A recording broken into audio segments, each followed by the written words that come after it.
Hello. Hi, ladies Welcome and back. gentlemen. Welcome back. How are y'all today? It's Amanda Hines. Tricia Greer. Today we are going to cover suicide. And I'm going to tell you what is considered suicide and the meaning of suicide. Suicide is death caused by self-inflicted injury with intention to die.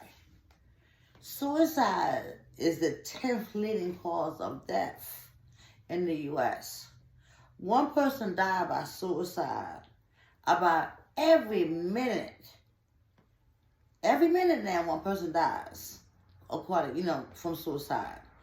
It is the second leading cause of death among people ages 10 to 34. The fourth leading cause of death among people ages 34 to 54, and the fifth leading cause of death among people those ages 45 to 54. Majority groups that do commit suicide are American Indian, Alaskan Native, and non-Hispanic white people, veterans, rural dwellers, young people who are lesbian, gay, bisexual, or transgender. What are some of the risk factors that could lead someone to commit suicide or consider committing suicide?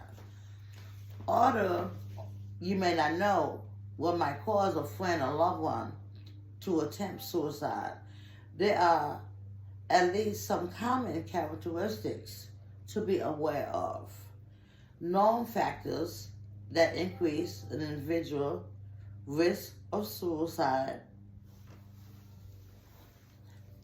has attempted suicide in the past, has mental health conditions such as depression, mood disorder, schizophrenia, anxiety disorder, has long-term pain or disabling terminal illness, express feeling of hopelessness, has money or legal problem, has alcohol or drug issues, has easy access to self-harm, methods such as firearms or medicine. Okay. So now I would like to give you a couple of facts about suicide. But before I do that, if you're new to our channel and our videos, we have been discussing all of the major mental illnesses. However, I would like you to note that suicide is not a mental illness. However, it's considered a potential consequence of having a major mental illness, such as the ones that Trishina mentioned earlier, schizophrenia, particularly major depression. So again, it's not a mental illness, but oftentimes a person will have what you call suicidal ideation.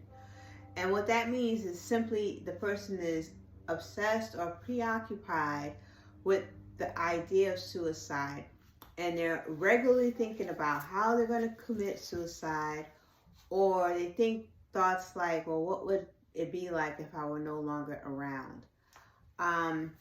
So now I want to give you some signs of someone who may be having suicidal thoughts or ideations. So if you see a loved one or a child displaying these signs, then we will be giving you more information about what to do next.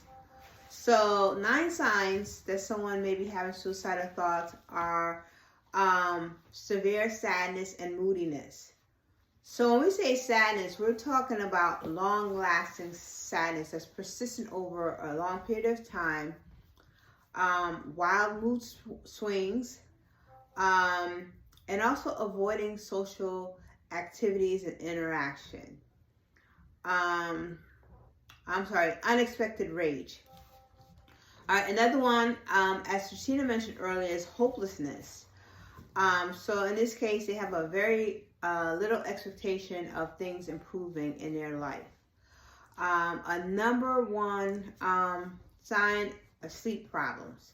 But again, you cannot look at one thing in isolation because many mental illnesses have sleep problems associated with them, including PTSD or post-traumatic stress disorder and depression.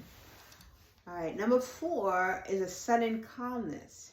So if this person that you know was depressed over a long period of time or was very moody, and all of a sudden you see they're very stoic and calm, that may be a sign that they've already decided to commit suicide and they've accepted it.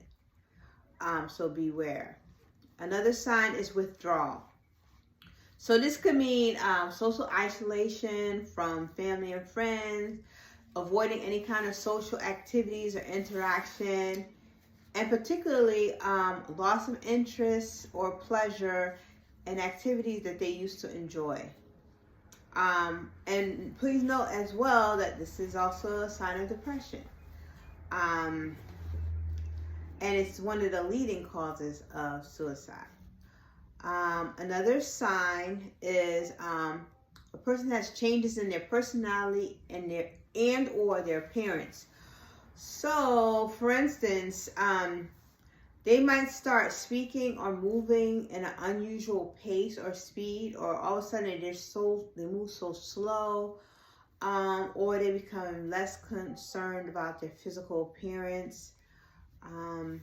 Another sign is dangerous or self-harmful behavior. So that could be anything from reckless driving to engaging in unsafe sex to using drugs and alcohol, particularly at an increased level. And then recent trauma or life crisis. So if you know someone, they recently experienced the death of a loved one, or a very important relationship ended, broke up. They could have been diagnosed with a major illness. They could have lost a job, or like Tashina mentioned earlier, financial situations, major financial problems. For instance, they may have had a bankruptcy or they had a divorce. The last sign is making preparations.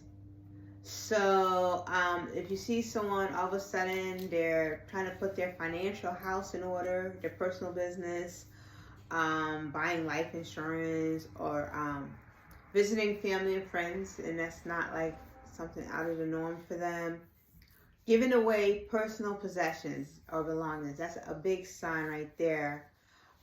Making a will, cleaning up their room or their house, writing a note, and also buying things that would enable them to commit suicide, such as firearms, poison, certain types of medications.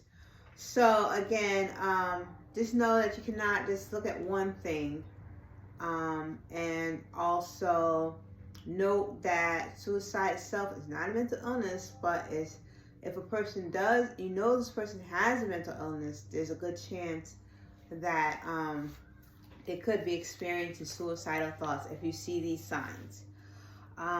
So that concludes today. I'm sorry, there's one last sign. So if a person is threatening suicide, or they're always talking about it, this statistic is really important to know, that 50 to 75% of people that are considering suicide will give a sign. And one, they may talk about it. They may not be direct. They might say things like, I wonder, what it would be like if I think people would be better off without me around. They may not come out and say that they're thinking of suicide. But I want you to leave this one thought with you, not everyone who's considering suicide will say it. So you do need to pay attention to the signs I mentioned earlier. And also, not everyone who threatens to commit suicide actually follows through. And even though women are 3 times more likely to attempt suicide, men are way more likely to carry it out.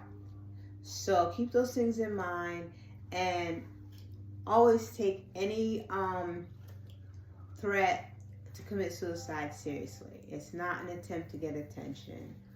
One last thing, there is a national hotline. It's very simple. You just dial 988 if you are experiencing suicidal thoughts, or you've actually moved beyond that, you're thinking of actually doing it.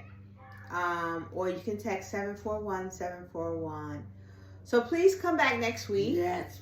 And we will talk more about suicide, how you can intervene, and other resources for help. Take care. Take care now. Bye-bye. Bye.